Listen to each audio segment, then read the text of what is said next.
sabe quando o Senhor fala, pelo menos Ele falou comigo. O tema foi Cristo, a glória como do unigênito do Pai. Jesus Cristo, aquele que é o fiel e verdadeiro, o único digno de glória, digno de honra e digno de louvor, se fez carne e habitou entre nós. Ele nos amou de uma forma espontânea, não pedindo nada em troca. O versículo que ficou da semana passada é João capítulo 1, verso 14. E o Verbo se fez carne e habitou entre nós. E nós vimos a sua glória, glória como do unigênito do Pai, cheio de graça e cheio de verdade. Nós temos o privilégio, o Sebastião gosta quando eu falo isso, nós temos o privilégio de termos sido adotados, né, Sebastião? Adotados nessa família. Nós não fomos a rapa do tacho, nós não fomos aquele que foi sem querer, mas nós fomos escolhidos e adotados para esta família. Um privilégio que demanda responsabilidades. Você tem cumprido as suas? Toda palavra tem o objetivo de exortar, de trazer você à reflexão. E eu pergunto a você, você tem sido o cristão que você diz ser? Você é o cristão que reflete o Senhor e Salvador? Vou tirar esse perto porque eu fico com calor. Por favor. O título da palavra de hoje, em Cristo. Repita comigo, em Cristo. Em Cristo. Recebemos. Graça sobre graça. Graça sobre graça. Em Cristo. Em Cristo. Em Cristo. Na época em que Israel estava no deserto, o povo judeu criou um bezerro de ouro. Eles estavam ao pé do Monte Sinai, esperando Moisés descer com a tábua dos 10 mandamentos. E passou-se um dia, 2 dias, 3 dias, 5 dias, uma semana, 10 dias, 20, 30, não sei como que veio essa ideia, mas eles começaram a ficar incomodados, como se tivessem sido abandonados. Já tinham algum tempo de vida perante o Senhor, visto milagres e maravilhas, mas eles começaram a ficar incomodados. E eles foram a Arão e convenceram, e é uma coisa que eu devo perguntar para Arão, porque eu não entendo porque Arão ele sucumbiu ao desejo do povo. E eles chegaram a Arão e falaram: Arão, nós precisamos de um Deus para a gente adorar. Toque o nosso ouro e faz uma coisa para a gente adorar aí, para a gente dizer que é o nosso Deus. E a palavra de Deus diz no livro de Êxodo que eles começaram a encher lá, derreter e tal, e saiu o formato de um boi, de um bezerro. O povo evangélico hoje não tem estátuas, a gente não tem estátuas na nossa igreja. Nas igrejas evangélicas a gente não adota isso. Mas apesar de não termos estátuas, nós continuamos idólatras.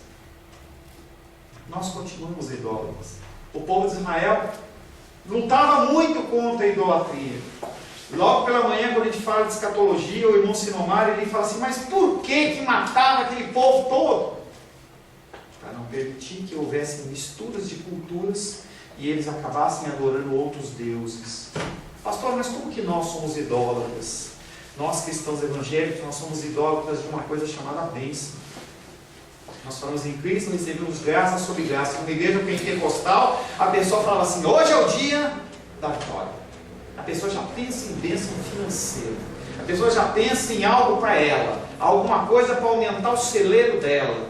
Hoje, o grande bezerro da idolatria do povo evangélico chama-se bênção. Não porque ela não seja gostosa de receber. Não porque ela não seja prometida pelo Senhor, mas porque ela é buscada acima de qualquer coisa, buscada em excelência acima de qualquer coisa. Você não olha para Deus como o Pai das bênçãos, você olha para as bênçãos dele. As pessoas não adoram mais a Deus. Eu sempre que a Lu passa os louvores para mim, uma vez ou outra eu falo: eu não concordo com isso, acho que a gente tem que direcionar os nossos louvores alinhados com a palavra, declarando que o Senhor, ele deve ser adorado. Não é eu que devo ser adorado, não é você que tem que ser adorado, mas é o Senhor que tem que ser adorado. Cuidado com a adoração. Você tem oferecido. Será que é uma adoração apenas no sentido de receber algo em troca? Isso acontece muito na macumba. Você vai lá, oferece uma pinga, oferece uma farofa, e aí você busca algo em troca. O cristão não leva pinga e farofa, mas ele canta hinos buscando alguma coisa para receber em seu benefício. Volto a dizer, você não tem problema, você tem que pedir, você tem que pedir para Deus. As bênçãos fluem dele. mas você não tem que direcionar o seu foco apenas nas bênçãos. Busque o foco no abençoador. Repito o título da palavra de hoje dentro desse foco. Em Cristo recebemos graça sobre graça. Primeiro versículo que nós vamos meditar. Primeiro de 2. João testemunha. Não, antes disso, vamos ler um pouco da palavra. João capítulo 1. Vamos ler o texto primeiro. João capítulo 1. Nós vamos ler do verso 1 até o verso 18. Estava esquecendo. João capítulo 1, verso de 1 a 18. No princípio era o Verbo, e o Verbo estava com Deus, e o Verbo era Deus. Ele estava no princípio com Deus. Todas as coisas foram feitas por intermédio dele, e sem ele nada do que foi feito se fez. A vida estava nele, e a vida era a luz dos homens. A luz resplandece nas trevas, e as trevas não prevaleceram contra ela. Houve um homem enviado por Deus, cujo nome era João. Este veio como testemunha para que testificasse a respeito da luz, a fim de todos virem a crer por intermédio dele. Ele não era luz, mas veio para que testificasse da luz, a saber, a verdadeira luz, que vinda ao mundo ilumina todo homem. O Verbo estava no mundo. O mundo foi feito por intermédio dele, mas o mundo não o conheceu. Veio para o que era seu, e os seus não o receberam.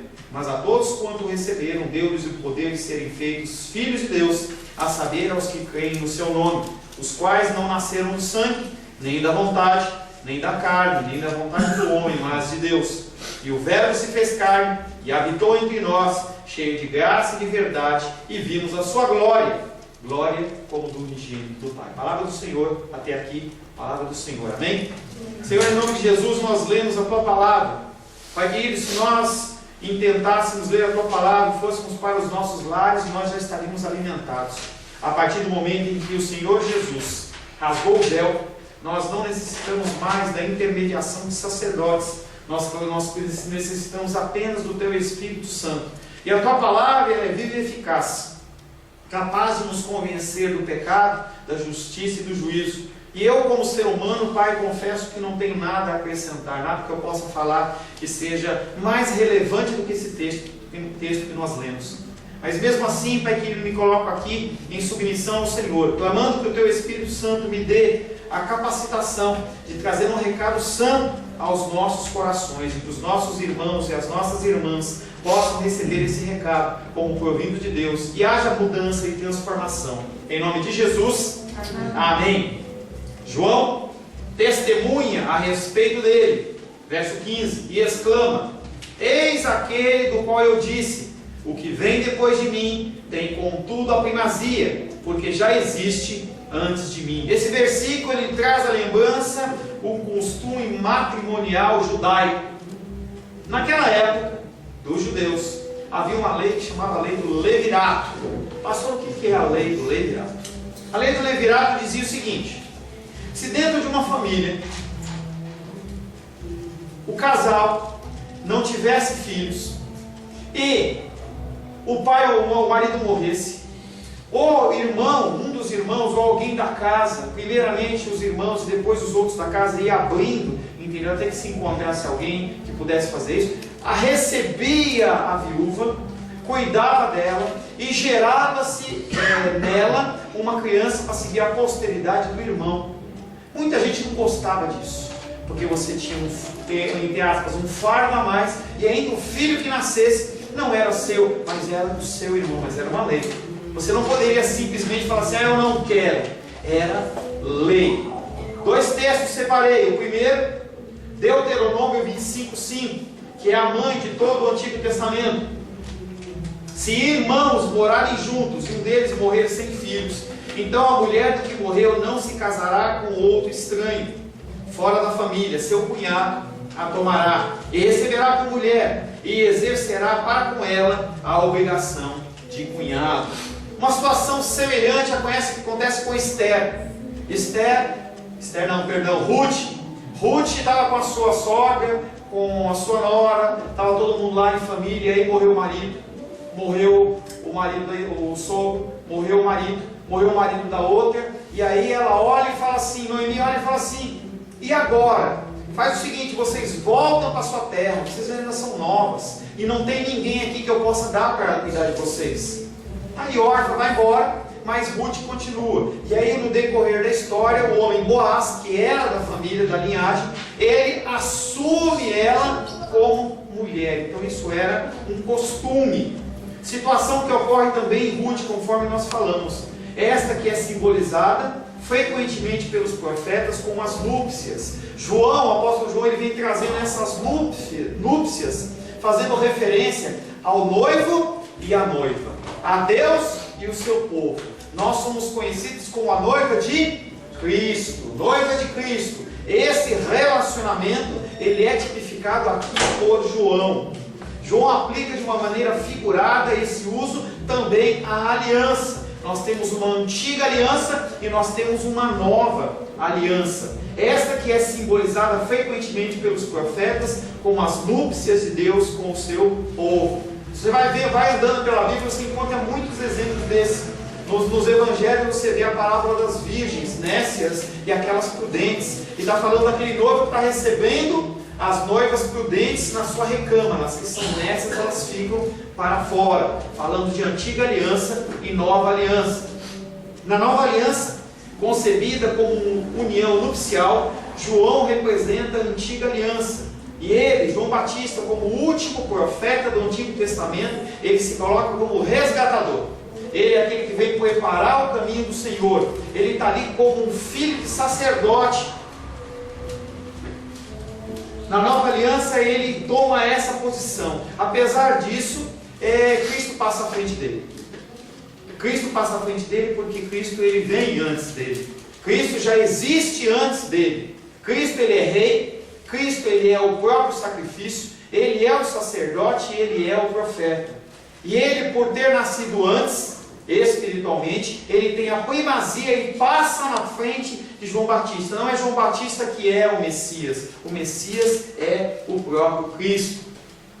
João capítulo 2 verso 1 diz: 3 dias depois houve um casamento em Caná da Galileia, achando-se ali a mãe de Jesus. Esse texto ele fala sobre essa substituição da figura das núpcias e mostra o primeiro feito de Jesus Cristo dentro dessa nova aliança. Não era tempo ainda, mas ele já faz o primeiro milagre dele e ele é inserido naquele contexto em que ele é o representante da nova aliança. A aparição anterior de João Batista trata da vinda da luz pré-existente ao mundo. Num texto anterior, João Batista começa a falar dessa luz, uma luz que já tinha vindo ao mundo para iluminar todo o ser humano. Esse versículo que nós estamos tratando agora, de João 1,15, ele abandona esse tema e baseia a glória da palavra encarnada num indivíduo chamado Jesus. E esse João Batista, como ser humano, ele testifica de um outro ser humano, que é Jesus.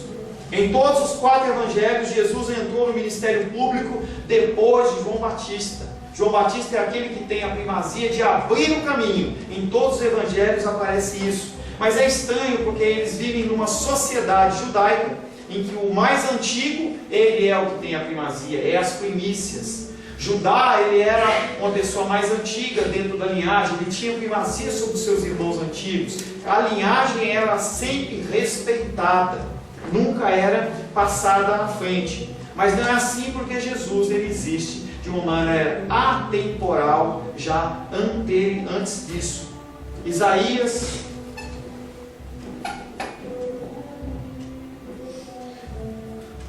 João capítulo 17, verso 24 diz: Pai, a minha vontade é que onde eu estou estejam também comigo os que me deste, para que vejam a minha glória que me conferiste, porque me amaste antes da fundação do mundo. Cristo ele existe antes da fundação do mundo. Ele não é criado.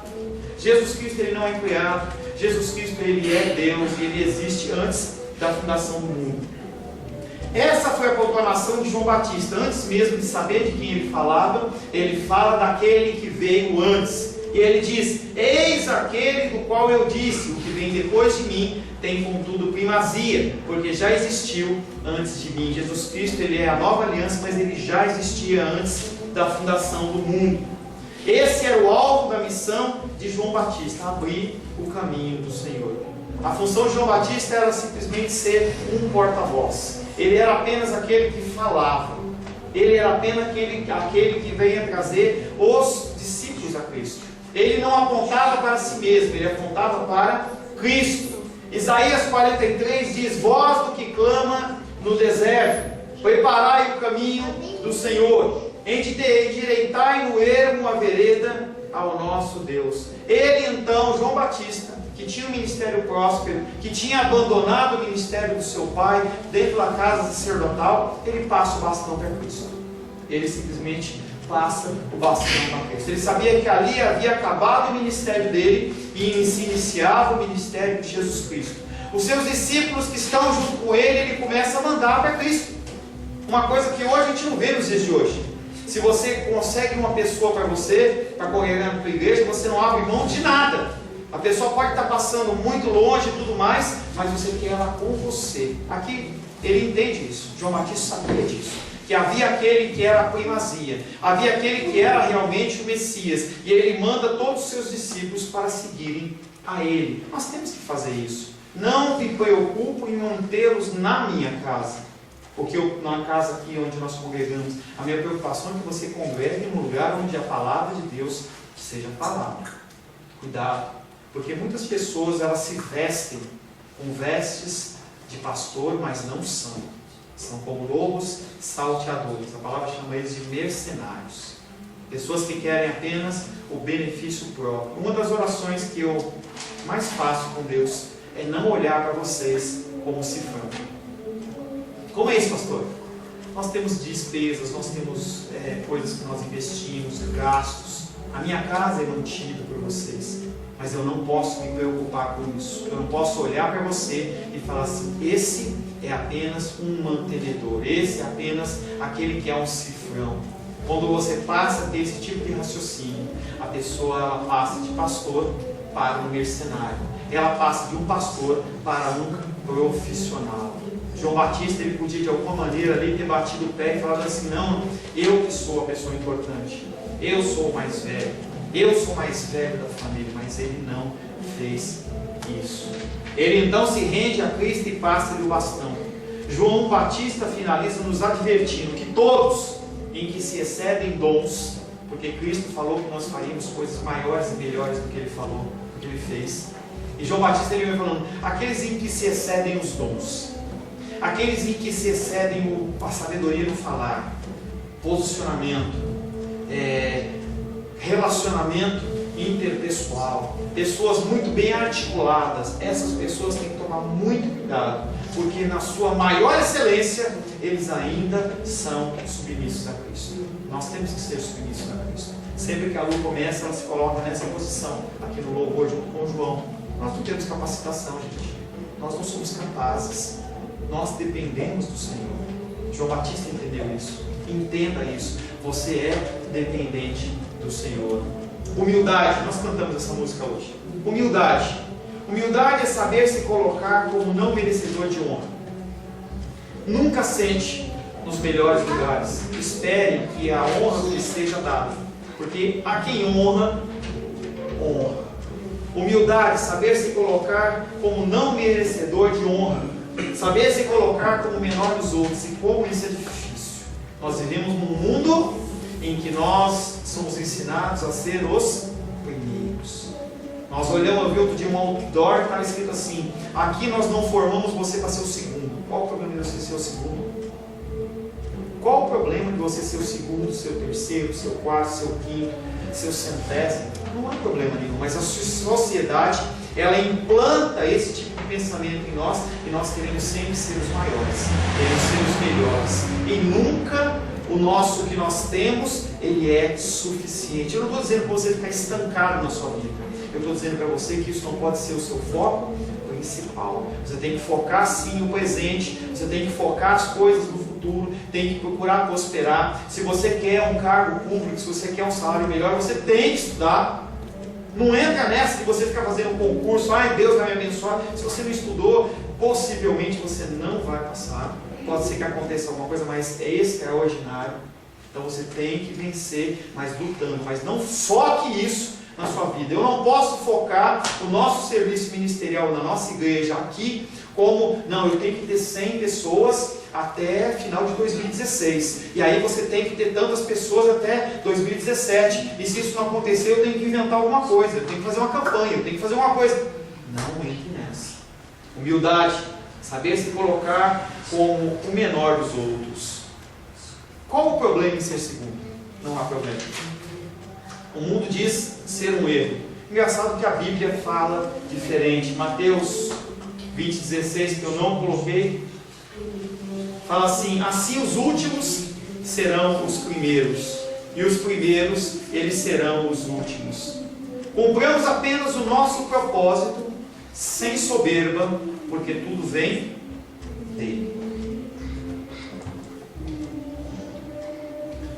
João capítulo 1, verso 16 diz: porque todos nós temos recebido da sua plenitude, e graça sobre graça. Olha a prosperidade aí. Ainda bem que eu te avisei antes, não é prosperidade. A graça sobre graça do Senhor são as benécias dele. O amor dele pode ser bênçãos financeiras, materiais também, mas não é só isso.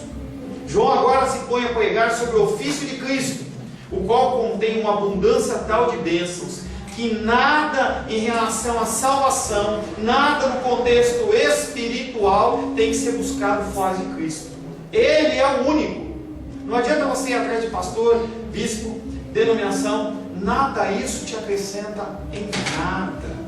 Tudo vem do Senhor. Todas as bênçãos vêm do Senhor. Você não consegue salvação jejuando. Você não consegue salvação orando. Você não consegue a salvação dando dízimo ou se consagrando. Você não consegue. É uma bênção imerecida. É uma graça sobre graça que vem através do sacrifício de Cristo. Nós, por nós mesmos, somos totalmente destituídos e vazios de quaisquer bênçãos espirituais. Você, por mais correto que seja, se você é um pai de família, uma mãe de família, se você é uma pessoa que paga os seus impostos, se você é uma pessoa que faz as coisas corretamente, isso não quer dizer que você é uma pessoa que transmite bênçãos espirituais a ninguém. Você pode ter granjeado alguma coisa com o seu esforço, mas nós, por nós mesmos, somos totalmente destituídos das bênçãos espirituais. Nós precisamos do Senhor. Se nós esquecermos a Cristo, nós passamos a buscar em vão os dons divinos. Tem pessoas que buscam dons divinos, mas fora de Cristo. Eu, logo que me converti, eu aprendi que para você ser batizado no Espírito Santo, falar em línguas, profetizar e tudo mais, eu tinha que me esforçar. Se eu buscasse muito, se eu desejasse muito, se eu fosse no monte, se eu fizesse jejum, se eu orasse, se eu fosse uma pessoa ativa na igreja, aí o Senhor ia olhar para mim e falar assim: não, parece que agora ele chegou num nível que ele merece. Não é assim que funciona. Se não for através de Cristo, você busca de uma maneira vã. Não devemos nos preocupar de nos faltar nada, pois Ele é a fonte que não se acaba, inclusive na área financeira, inclusive na área material, inclusive na saúde. Ele é a fonte de águas vivas. Ele é aquele que, eu tenho falado bastante isso, no Antigo Testamento havia o maná que alimentava o povo de Israel, mas o verdadeiro pão que vem dos céus é Jesus. Eles bebiam da água da fonte, eles bebiam da água que minava da pedra, eles bebiam de água, mas a verdadeira água, a água da fonte de águas vivas, ela vem de Cristo. É só Ele, é só Ele. Mateus 6,31 diz: portanto, não vos inquieteis dizendo o que comeremos, que beberemos ou com o que nos vestiremos. Aqui ele fala de coisas de necessidades básicas, mas você pode estender isso para todas as coisas. Tudo vem dele. Por que você se angustia? Por que você se preocupa?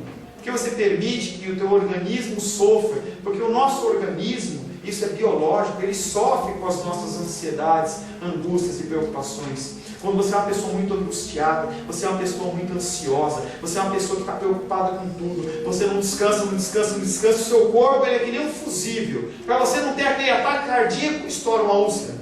Dá um problema aqui, dá um problema lá, não estou dizendo que todo problema de estômago é isso, mas o teu organismo, ele tem que pôr isso para fora, que nem uma espinha. E aí são chamadas as doenças psicossomáticas. Por que você se preocupa? Por que você anda tão angustiado?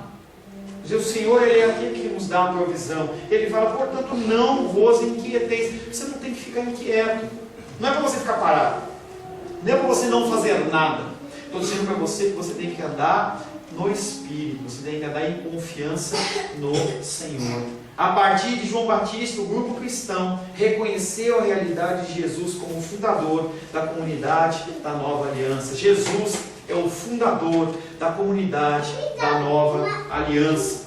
Pelo amor que reina na nova aliança, amor que reina na nova aliança. O que reina na nova aliança é o amor. Eu tenho falado isso bastante. Ame as pessoas, demonstre o amor, fale do amor, mas não esse amor que é cantado em músicas, em músicas seculares, mas fale desse amor de Cristo, do que Ele tem feito na sua vida. Fale do amor. Jesus, Ele é o fundador da comunidade. Pelo amor que reina nessa nova aliança que é Cristo, a comunidade passou a ser a prova viva da salvação e vida comunicada por Jesus. Jesus Cristo morreu, ressuscitou e deixou uma incumbência, deixou uma missão, deixou uma ordenança para mim e para você. Nós temos que ser luz nessa terra. Nós temos que demonstrar amor nessa terra. Pastor, como que eu vou demonstrar amor? Como que eu vou demonstrar amor? Preciso mesmo demonstrar amor. João 15:9. Como o Pai me amou, também eu vos amei. Permanecei no meu amor. Como que você pode se dizer cristão e você não demonstra o amor de Cristo às pessoas? Como é que as pessoas podem olhar para você e você não chato? Como uma pessoa dura, como uma pessoa que não demonstra amor, não demonstra gentileza, é uma pessoa difícil, falava hoje pela manhã, crente pavio curto. Isso não existe, gente. Crente sangue nos olhos, pessoa que não tem paciência, discute, briga, no trânsito xinga, coisas que são banais, mas que demonstram do que você está cheio. Semana passada eu dei esse exemplo, vou falar de novo. Se você pegar um balde e encher de leite e imergir uma esponja, tirar essa esponja e apertar, sai o quê? Leite. Você está imerso em Cristo, se espremendo em você, lutas, tribulações, perseguições, tem que sair o quê? Amor de Cristo. As pessoas te maltratam e você as ama. Pastor, eu tenho que ser sangue de barata? Não é sangue de barata, você tem que demonstrar aquilo que tem no teu coração. O que tem dentro do teu coração é que você coloca para fora nesses momentos de luta e dificuldade.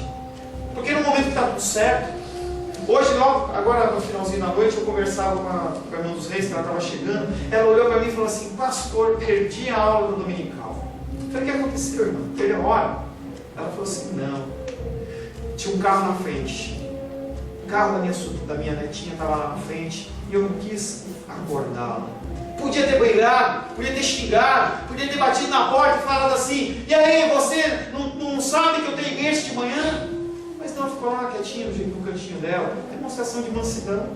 As pessoas olham e veem nisso diferença. É isso que o mundo espera de mim e espera de você.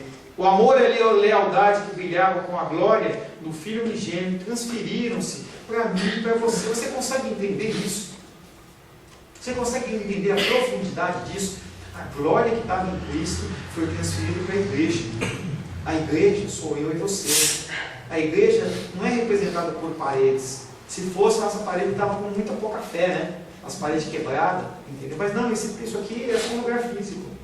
A gente podia se reunir na tua casa, podia se reunir em qualquer lugar, como igreja, não sozinho. Porque hoje as pessoas elas têm sido desigrejadas. Não, eu não concordo, eu vou orar só em casa. Não é isso que eu estou falando. Não é isso que eu estou falando. Você precisa de comunhão, porque o ferro, ele afia ferro. Provérbios diz que quando você está com o irmão, você vê a diferença do irmão e aquilo vai afiando. Casamento é a melhor coisa para afiar pessoas. Pessoas que têm costumes diferentes. Fez um milho para mim gostoso lá, aí deixou lá na panela lá, e falou assim: não deixa para fora não, hein? Aí antes que eu fosse lá, eu já fui lá e guardou, porque ela sabia que eu ia esquecer, né? A gente fala assim: daqui a pouquinho eu estou indo. Que nem criança, né? Estou indo. Demonstração de amor. É assim que a gente tem que ganhar as pessoas, com o amor. Nós não fazemos parte mais do grupo que pertence a um mundo dominado pelas trevas. Você não faz mais parte desse mundo que é dominado pelas trevas. O mundo não te segura mais, não te prende mais. O diabo, ele não te escraviza mais. A tua carne não pode te escravizar. Para de ser turrão. Para de ser aquele cara durão. Não, eu não vou fazer. Enquanto a pessoa não falar, eu não faço. Enquanto a pessoa não vier pedir perdão, eu não faço. Gente, você cria amargura no seu coração. Isso faz mal. Faz mais mal para você do que para os outros. A amargura mata. A amargura dá câncer. A amargura dá problema nos ossos. A amargura. A pessoa fica com aquela raiz de amargura, vai entrando e a pessoa não consegue mais se relacionar, porque se eu ver essa pessoa, me dá amargura. Eu lembro de tudo. Eu tenho familiares que têm esse tipo de problema. A pessoa lembra de coisas passadas. Vai buscar lá atrás. Lá atrás. Aquele alfinete que caiu, eu lembro daquilo. Mas eu te perdoei. Mas eu lembro. Eu te perdoei, mas eu lembro. Esquece, deixa passar. O tempo é muito curto. Parece que outro dia eu estava na idade da Sofia, agora já estou com 48 anos, a Luísa vai fazer 10. A gente falava hoje sobre a idade de Josué, tomando posse da terra prometida, 85 anos. Parece que, você lê Josué, parece que era um meninão, a gente vê um meninão, né, de 25 anos, assim, da idade do João, assim, não, mas Josué já tinha 85, da idade do irmão Cláudio. O tempo passa muito rápido. Hoje a gente estava lá na internet, a Rô falou, já tinha visto uma mãe do amigo nosso, ela está em coma, e não tem mais contato. O que tinha para se falar de amor, se ela não voltar, já foi o tempo. Não tem mais o que fazer. Não tem como você fazer depois. Não adianta você acender uma vela. Não adianta você orar por aquele que morreu. Ontem eu estava conversando com as pessoas aqui, e elas estavam falando sobre o Gabriel, acho que me perguntou, o filho do Sebastião. Purgatório é onde as pessoas ficam esperando a volta de Cristo. O purgatório não existe. O purgatório é um lugar em que, depois de morto, você faz uma oração, você acende uma vela, e aí Deus, porque você orou, porque você fez uma reza, você ofereceu alguma coisa ali, aí Deus, não, agora você está perdoado. Gente, não existe isso. Se você tem que fazer por alguém, alguma coisa, você tem que fazer hoje. Nós não fazemos mais parte do grupo dos que pertencem ao mundo dominado pelas trevas, porque nós somos libertados em Jesus e através de Jesus. Você não tem merecimento nenhum, ele foi e te tocou. Lembra da musiquinha do Elvis Presley? O irmão Cláudio gosta de cantar Tocou-me? Hein, irmão Cláudio? Tocou-me. Tocou-me. De paz ele encheu o meu coração. É ele que te toca e te enche de paz. É ele que te toca e te enche de paz. Todos que receberam da sua plenitude de amor e lealdade participam da glória do Filho único e herdeiro universal, e faz de mim e de você co-herdeiros de todo esse reinado, de toda essa bênção, de todo esse ministério, de todo esse amor. Gálatas 3:29 diz: e se sois de Cristo, também sois descendentes de Abraão e herdeiros segundo a promessa. Você crê em Cristo? Você tem Cristo no seu coração? Eu creio, pastor, eu tenho. Você age como? Se você não age como, você não tem. Mas eu fiz uma oração. Se você não demonstra, você não tem. Mas eu fui batizado. Se você não demonstra o fruto do Espírito, você não tem Cristo. Cuidado. O tempo está se aproximando, a gente vê os cristãos sendo degolados. O Senhor ele pode voltar a qualquer momento. Cumprindo-se os sinais dos tempos que são designados na palavra, Cristo pode voltar. O anticristo ele pode ser revelado hoje à noite. Você chega aqui, sai daqui, despede dos irmãos, chega em casa, liga no Fantástico, e aí, mensagem, que negócio da Globo, né? Aquele monte de câmerazinha assim, pam, pam, pam, pam, pam, pam, pam. Olha, apareceu uma pessoa que conseguiu fazer paz entre o povo islâmico e Israel. Mostra todo mundo se abraçando. Quando você vê uma coisa dessa, não se alegre, fique preocupado. Fique preocupado. Pode ser que seja hoje, pode ser que seja amanhã. Só é se cumprir os sinais que a coisa pode acontecer. Será que você tem tempo? Deus está te dando tempo ainda. Gosto de citar a passagem do homem que lá em Lucas, ele fala que ele juntou muito dinheiro, juntou muitos grãos, e ele foi construindo celeiros, e ele investia em terras, e o que ele tinha, investia, quando os celeiros estavam até em cima, ele falou assim, agora eu vou ver minha vida. Aí vem um recado para ele, louco, hoje mesmo pedirão a sua ordem. Sabia que amanhã pode ser um dia de tristeza para a nossa igreja, a gente vai fazer o seu funeral? Não adianta você falar que está amarrado, não adianta. Porque é o Senhor que designa as coisas. Nós oramos pela saúde, nós oramos pelo cuidado, pela proteção, mas Qualquer hora pode acontecer. Tá? Então agora é a hora de você demonstrar que você é realmente um cristão. Gálatas 3:29 diz: se sois de Cristo, também sois descendentes de Abraão e herdeiros segundo a promessa. A recepção da glória e amor leal corresponde ao nascer de Deus. Em Jesus se fala, Lucas 1:35. Respondeu-lhe o anjo: descerá sobre ti o Espírito Santo, e o poder do Altíssimo te envolverá com a sua sombra. Por isso, também o ente santo que há de nascer será chamado Filho de Deus. Uma referência a Cristo. Mas nós, a partir do momento que nascemos em Deus, por Deus e através de Deus, nós recebemos essa mesma capacitação. As pessoas podem olhar para você sim e ver Cristo no teu falar, no teu agir. Não necessariamente, não precisa ficar andando com a Bíblia debaixo do braço, não. Fala do amor. Seja gentil. Seja gentil com as pessoas. Já é uma demonstração. Seja manso. Os filhos do reino são agora o tabernáculo da vida. O Espírito Santo, aquilo que é o mais precioso do Senhor, aquele ao qual, se você blasfemar contra Ele, não há perdão, Ele habita dentro de você. Está aí dentro. Se você pudesse abrir o seu peito e olhar espiritualmente, você ia ver uma luz, que talvez você não conseguisse enxergar, de tão clara que é a luz do Espírito Santo. Todos que receberam da sua plenitude têm esse tabernáculo de vida. Jesus é o centro da nova comunidade, a sua origem e a garantia de sua existência e fruto. Tudo provém do Senhor. O nosso crescimento vem do Senhor. Se você vem para a casa de Deus, é o Senhor que trouxe. A minha oração que eu fiz hoje quando eu estava tomando banho antes de vir para cá, eu falei: Senhor, as pessoas que o Senhor quiser que traga para ouvir a palavra, o Senhor traz. O Senhor é aquele que vai trazer as pessoas ou não trazer. Porque a igreja, ele é um grande hospital. Pessoas vêm e vão. A gente não tem propriedade. Você, quando entra na igreja, você não recebe um selinho de ativo fixo com um número. Olha, o seu número é o número 300 e pouco, ou 50 e pouco, em que você não pode sair daqui. Não existe isso. Enquanto houver o desígnio do Senhor, você vem. A minha oração é que não haja impedimentos para você. Nós estamos aqui todos os dias. Todos os dias, não de segunda a segunda, mas nós estamos aqui de quarta-feira à noite. Meu celular está sempre aberto, se você precisar conversar. Nós temos quarta-feira à noite nosso culto de oração, domingo de manhã. Eu confesso a vocês que eu me entristeço com a quantidade de pessoas que vêm, mas eu entendo. Eu me entristeço porque eu sei o que tem sido falado, não é por mim, queridos, não é por ficar leve, mas nós temos tratado de assuntos que são relevantes, são muito interessantes, são importantes. E quando eu vejo, eu estar falando e a pessoa simplesmente não vem porque ela quer ficar em casa, ou porque não está, eu me entristeço, porque é uma oportunidade que a pessoa perde, só isso. Eu não fico triste com você porque você não vem. Tem pessoas que são super gentis, que nem a Carolzinha, um docinho, ela manda mensagem para mim: pastor, hoje eu não vou porque eu vou ficar com a minha família. Perfeito, não tem problema. Mas eu me entristeço porque a pessoa deixa de ouvir algo que poderia mudar, poderia gerar uma transformação na vida dela.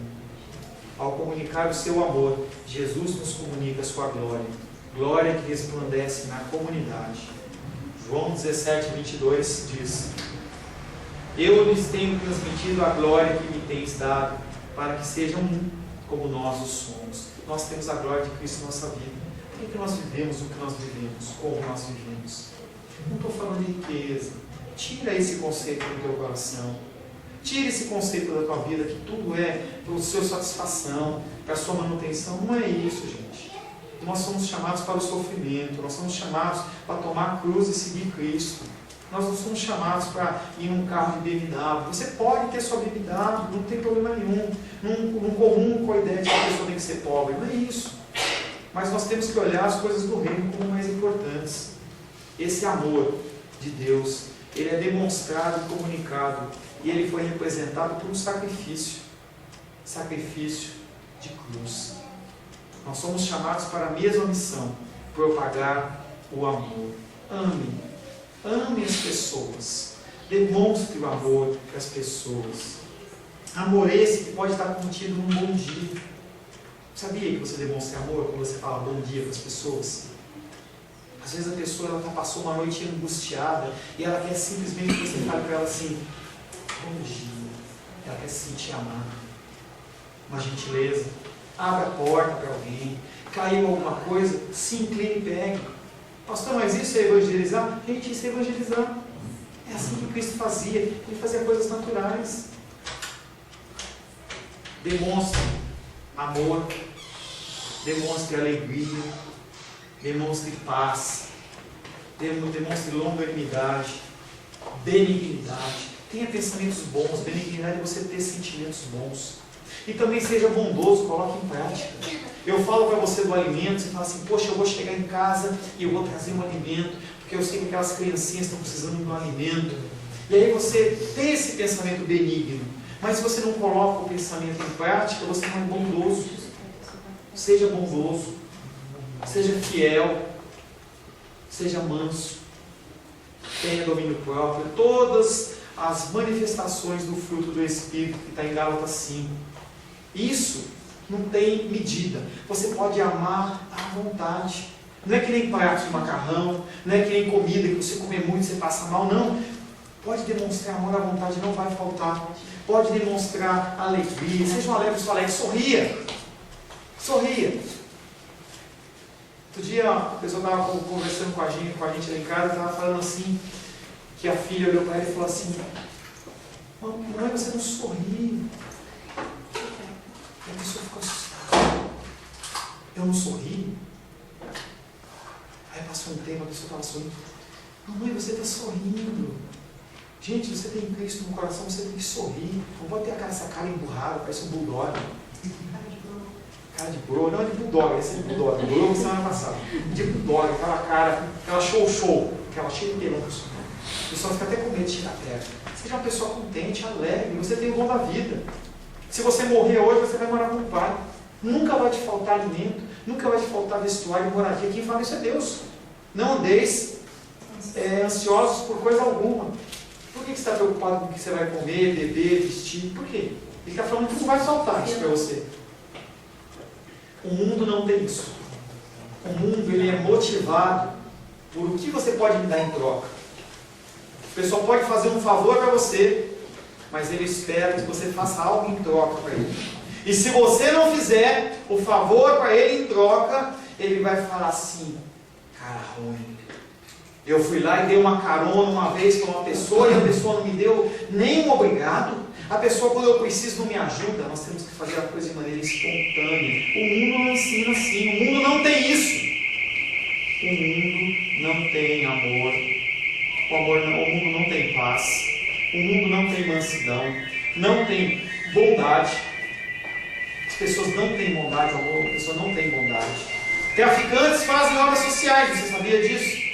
Mas eles não têm amor no coração. Eles fazem com motivação. Tem pessoas que saem fazendo obras sociais aí, para depois não voltar em outra vida como uma salsicha, ou uma linguiça, ou um cachorro, no seu preço. Motivação. Qual é a sua motivação em ser cristão? O mundo não tem isso, mas nós temos através do Espírito Santo. Não é porque você é bonzinho, não é porque sua família é boazinha, não é porque você foi criado numa família estruturada, não é porque o Senhor te tocou. O mundo não tem isso. Nós temos através do Espírito Santo. Que nós possamos cumprir o nosso propósito em Cristo Jesus. No qual eu não tinha falado antes para você, mas o senhor pode cantar aquela música que tocou? Consegue de cabeça? Por favor, vem aqui antes da gente orar em nome de Jesus. Pode vir aqui, não pode, por favor. Antes de nós orarmos,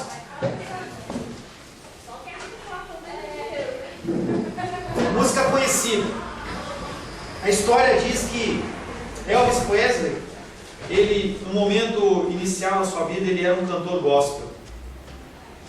E conforme veio vindo a fama, aquele homem ele foi se afastando do Evangelho. Mas tinha momentos em que ele sentia grande angústia. E ele simplesmente tinha uma banda particular, gospel, que quando ele entrava em crise, ele chamava, ele mandava o aviãozinho dele, o jatinho dele lá, e levava essas pessoas. E uma das músicas que ele mais gostava era essa música que o irmão Cláudio vai louvar o Senhor. A paz do Senhor, meus irmãos. Amém. Vou ver se me lembra. Pelo menos no começo, só, não tem problema. Algemado por um peso, oh, tão triste eu andei, até chegar às mãos de Cristo. Feche seus olhos. Não sou mais como era, eu sei. Deixa o Espírito ministrar no seu coração. Tocou-me, Jesus tocou-me, de paz Ele encheu meu coração. Quando o Senhor Jesus me tocou, livrou-me da escuridão. Desde que aceitei a Cristo, vi Sentir seu belo o amor. tenho achado paz e vida.